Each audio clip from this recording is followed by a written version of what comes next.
Drodzy widzowie kanału Zakazane Historie, witam Was bardzo serdecznie w nowym roku 2026. Życzę wszystkim, aby ten rok 2026 był lepszy dla Was od poprzedniego. A teraz zapraszam na film. W 1945 roku młody amerykański psychiatra Douglas Kelley otrzymał zadanie zbadania umysłów hitlerowskich przywódców. To, co odkrył w rozmowach z Goeringiem i innymi nazistami, przeraziło nawet jego samego. Wnioski Kelleya podważały bowiem dotychczasowe wyobrażenia o naturze zła i ludzkiej psychice. Ta historia zakończyła się jednak dramatem Kelleya, który do dzisiaj budzi pytania bez odpowiedzi.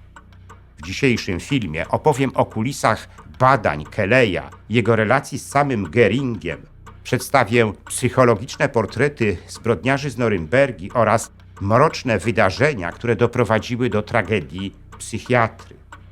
Jeśli spodoba się Wam mój film, udostępnijcie go znajomym, dajcie łapkę w górę, kliknijcie subskrybuj, a także wesprzyjcie mój kanał, za co z góry dziękuję. Złotymi patronami kanału są pan Andrzej Maciejewski z Alaski, pan Patryk Krupiński z Luksemburga oraz Centurion Finance Asi, spółka akcyjna.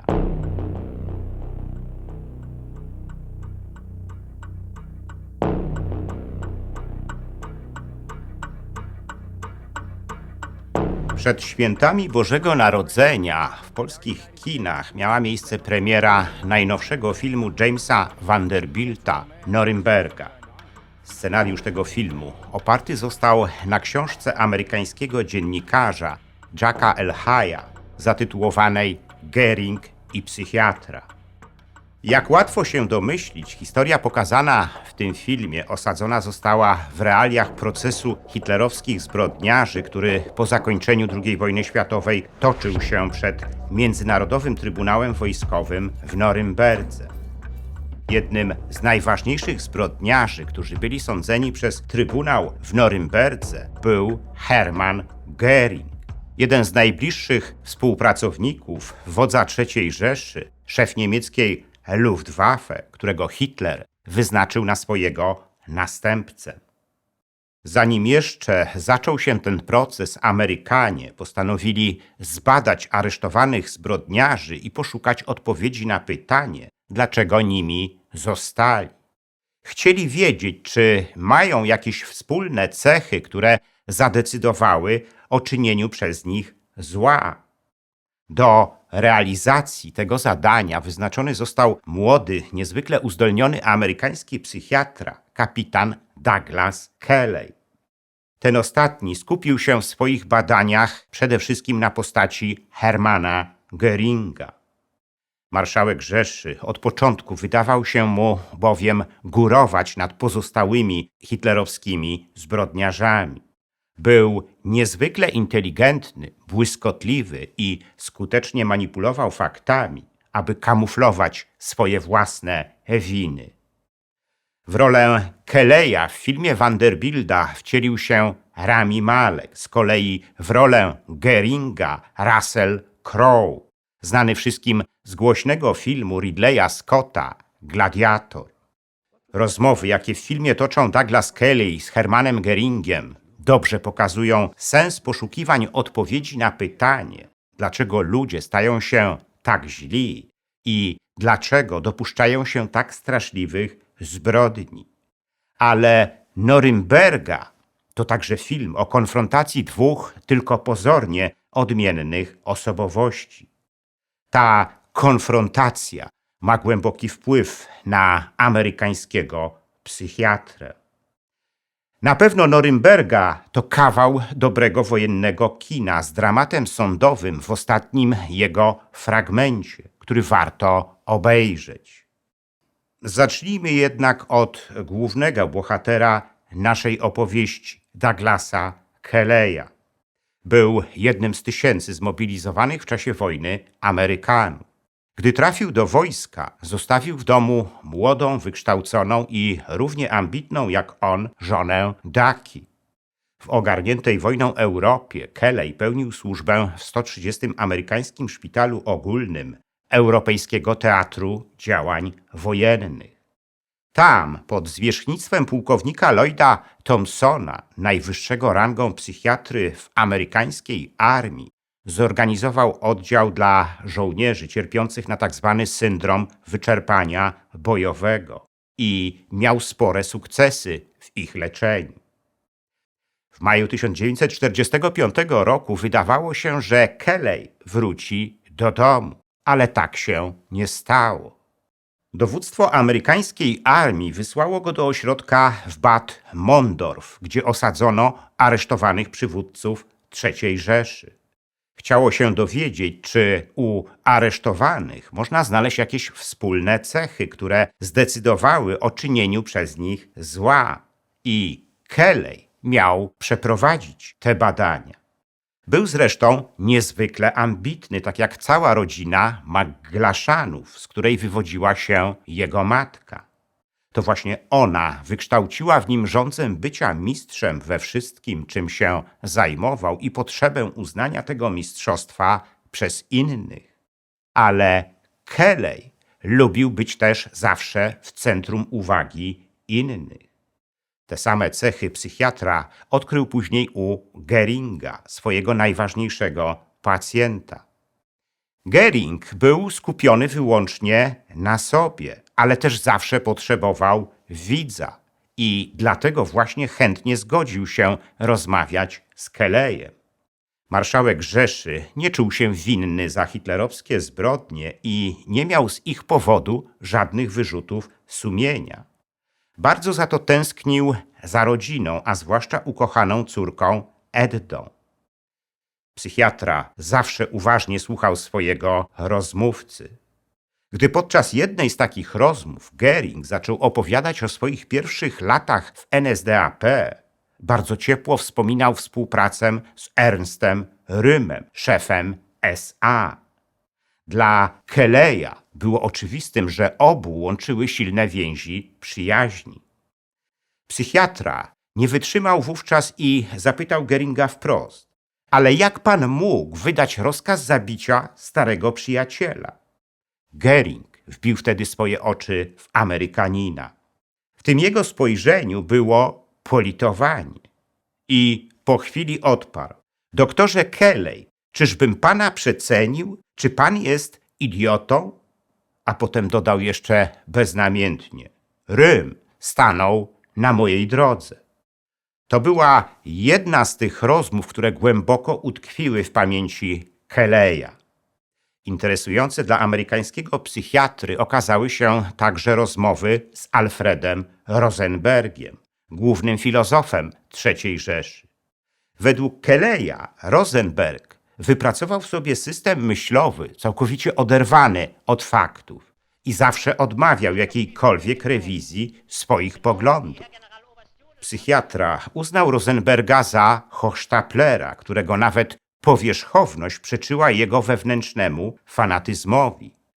Z kolei gdy Kelley poznał Juliusa Streichera, wydawcę agresywnej reżimowej gazety Der Stürmer, nie mógł uwierzyć w to, że ktoś tak przeciętny jak on był jastrzębiem nazistowskiej ideologii. Jedynym aresztowanym, który tolerował Streichera, był Robert Ley, szef niemieckiego frontu pracy. W ocenie psychiatry z psychiką Leya było jednak coś nie tak. Po dłuższej rozmowie Ley wpadał bowiem w werbalny chaos i zaczynał głośno krzyczeć.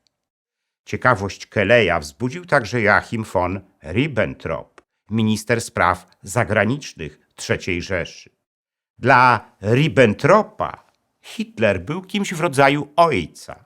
Nazistowski minister spraw zagranicznych pytał Kelleya, co ma teraz zrobić, jak Hitlera nie ma. Zupełnie jak mały chłopiec, który straciłby rodziców i musi sam zatroszczyć się o siebie. Ribbentrop na pewno cierpiał po upadku III Rzeszy na swoisty syndrom sieroty. Z kolei Ernst Kaltenbrunner, szef Głównego Urzędu Bezpieczeństwa Rzeszy, któremu podlegało Gestapo, samym swoim wyglądem mógł wzbudzać strach. Kelley określił go jako typ aroganckiego chama, który, gdy stracił władzę, stał się typowym tchórzem, niezdolnym nawet do stawienia czoła wyzwaniom swojego losu. Gdy zbliżał się proces, Kaltenbrunner płakał jak dziecko. Głęboko neurotyczny i histeryczny Rudolf Hess usiłował początkowo zasłaniać się w rozmowach z psychiatrą swoją niepamięcią. Ale gdy Kelley poddał go narkohipnozie, okazało się, że jest oszustem. Z kolei Hans Frank, generalny gubernator okupowanej przez Niemców Polski, szukał pocieszenia w wierze. Stał się nawet bigotem. Ta świętoszkowatość Franka budziła w psychiatrze odrazę. Znacznie lepiej Kelley ocenił admirała Karla Dönitza, którego uznał za najbardziej sympatycznego w gronie hitlerowskich zbrodniarzy. W jednym ze swoich raportów napisał o Dönitzu, że jest inteligentny, obdarzony twórczymi zdolnościami, wyobraźnią i bogatym życiem wewnętrznym. Kelley zauważył, że wśród aresztowanych istnieje hierarchia, jak w dużej korporacji. Jej głównego szefa, Adolfa Hitlera, oczywiście już nie było. Najwyżej w tej korporacji według Kelleya byli Goering i Rosenberg, jej główni mózgowcy. Baldur von Schirach, Franz von Papen i Ribbentrop byli natomiast typowymi kierownikami sprzedaży w tej korporacji. Z kolei Keitel, Jodl, Kaltenbrunner, Dönitz i Raeder odpowiadali w tej korporacji za wymuszanie sprzedaży. Pozostali z aresztowanych zbrodniarzy byli w tej korporacji jedynie pionkami. Psychiatra zastanawiał się, co rzeczywiście uczyniło tych ludzi zbrodniarzami. Szukając odpowiedzi na to pytanie, Kelley przeczytał głośną wtedy książkę Richarda Brucknera, Czy Niemcy są nieuleczalne? Jej autor podszedł do Niemców jak do indywidualnego pacjenta. Bruckner napisał, że choć wielu Niemców jest zdrowych, to ich działania jako narodu są typowe dla tego, co on uznałby za wysoce alarmujące rodzaje zachowań u jednostki. Ale same rozmowy z osadzonymi nie wystarczyły do tego, aby ich poprawnie zdiagnozować. Kelley robił im więc testy Rorschacha, a potem postanowił poddać ich narkohipnozie, aby móc jeszcze lepiej określić typy ich osobowości. Najwięcej czasu spędzał jednak z Goeringiem, który wydawał się psychiatrze najlepszym źródłem potrzebnych mu informacji. Goering sam zresztą potrzebował Kelleya, który potrafił go słuchać i inspirował do wspomnień z czasów Hitlera. Psychiatra doszedł do wniosku, że Goering w nazizmie znalazł zaspokojenie swoich potrzeb, a zwłaszcza swojej wielkiej żądzy władzy.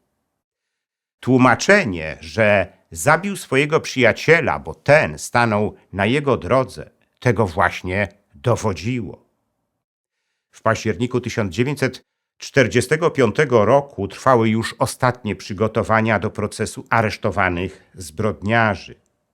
Dostarczenie im aktów oskarżenia dla wielu z nich okazało się silnym wstrząsem, który musiał przynieść swoje skutki i rzeczywiście przyniósł. Robert Ley wpadł w psychozę i powiesił się w swojej celi. Amerykanie wzmogli wtedy kontrolę cel osadzonych i samych więźniów. Dokładnie 20 listopada 1945 roku w norymberskim Pałacu Sprawiedliwości zaczął się proces hitlerowskich zbrodniarzy. To było niespotykane w historii przedsięwzięcie, które śledziły setki dziennikarzy i opinia publiczna na całym świecie. Kelley przedłożył Trybunałowi Norymberskiemu dokumenty dotyczące kondycji psychicznej sądzonych. i na żywo śledził proces, mogąc studiować zachowania podsądnych. Na początku stycznia 1946 roku postanowił jednak opuścić Norymbergę. Jego obowiązki przejął psychiatra porucznik Gustav Gilbert.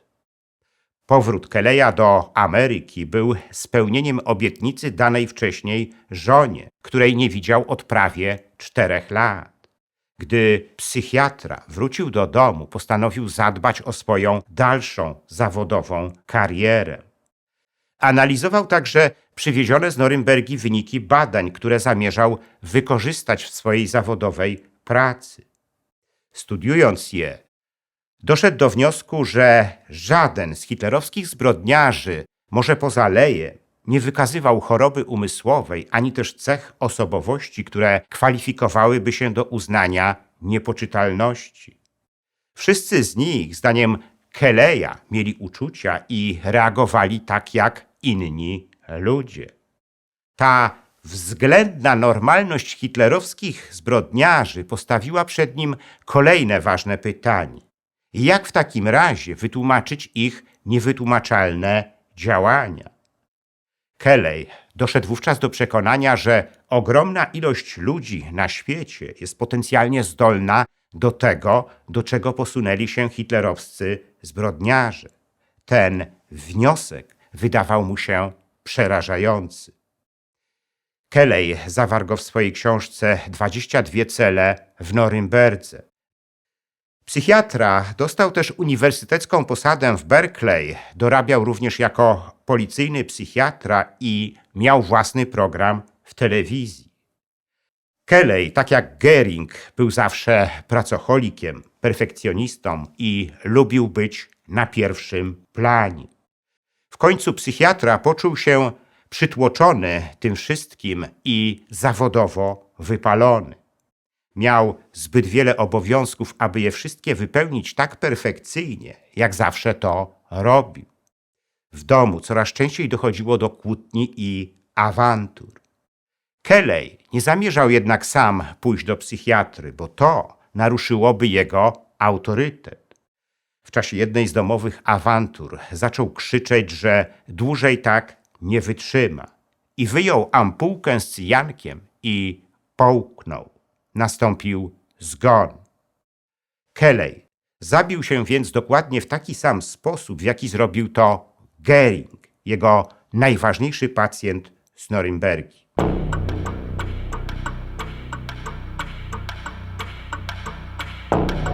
Jest wciąż do nabycia moja najnowsza książka Ostatnie polskie powstanie. Ta książka dotyczy antykomunistycznego podziemia w Polsce. Dowiecie się z niej o tych aspektach jego działania, o których nie mieliście jeszcze okazji usłyszeć. Jednym z nich jest rola sowieckiego NKWD w ostatecznym rozbiciu tego podziemia. Zachęcam do zakupu tej książki. Każdy kupujący otrzyma ją z moim autografem. Dziękuję za liczne komentarze moich filmów i wpłaty. W sposób szczególny chciałbym podziękować złotym patronom, którymi są pan Andrzej Maciejewski z Alaski, pan Patryk Krupiński z Luksemburga i Centurion Finance Asi, spółka akcyjna, a także srebrnym patronom, wśród których są panowie Dariusz Kwoka, Dariusz Pietrzykowski, Arkadiusz Strykowski, Bartosz Filip Cichy, Sebastian Nastarowicz, Zbigniew Foryś oraz Kongres Polonii Kanadyjskiej z okręgu Toronto, Stowarzyszenie Nasza Polonia z Australii i firma informatyczna Sagitum S.A. Dziękuję również pozostałym patronom, gdyż każda kwota wsparcia jest dla mnie ważna. Zachęcam wszystkich do wspierania mojego kanału, co pozwoli na jego dalszy rozwój. Teraz można to zrobić nie tylko przez Patronite. Szczególnie dla patronów zagranicznych przydatne są możliwości bezpośredniego wsparcia na YouTubie w formie jednorazowej wpłaty klikając podziękuj, a także cyklicznych wpłat klikając wesprzyj na dole ekranu. Wpłat można też dokonywać przez PayPal oraz bezpośrednio na moje konto bankowe, którego numer widzicie teraz na ekranie. Więcej informacji na temat wspierania kanału na różne sposoby znajdziecie w opisie pod filmem.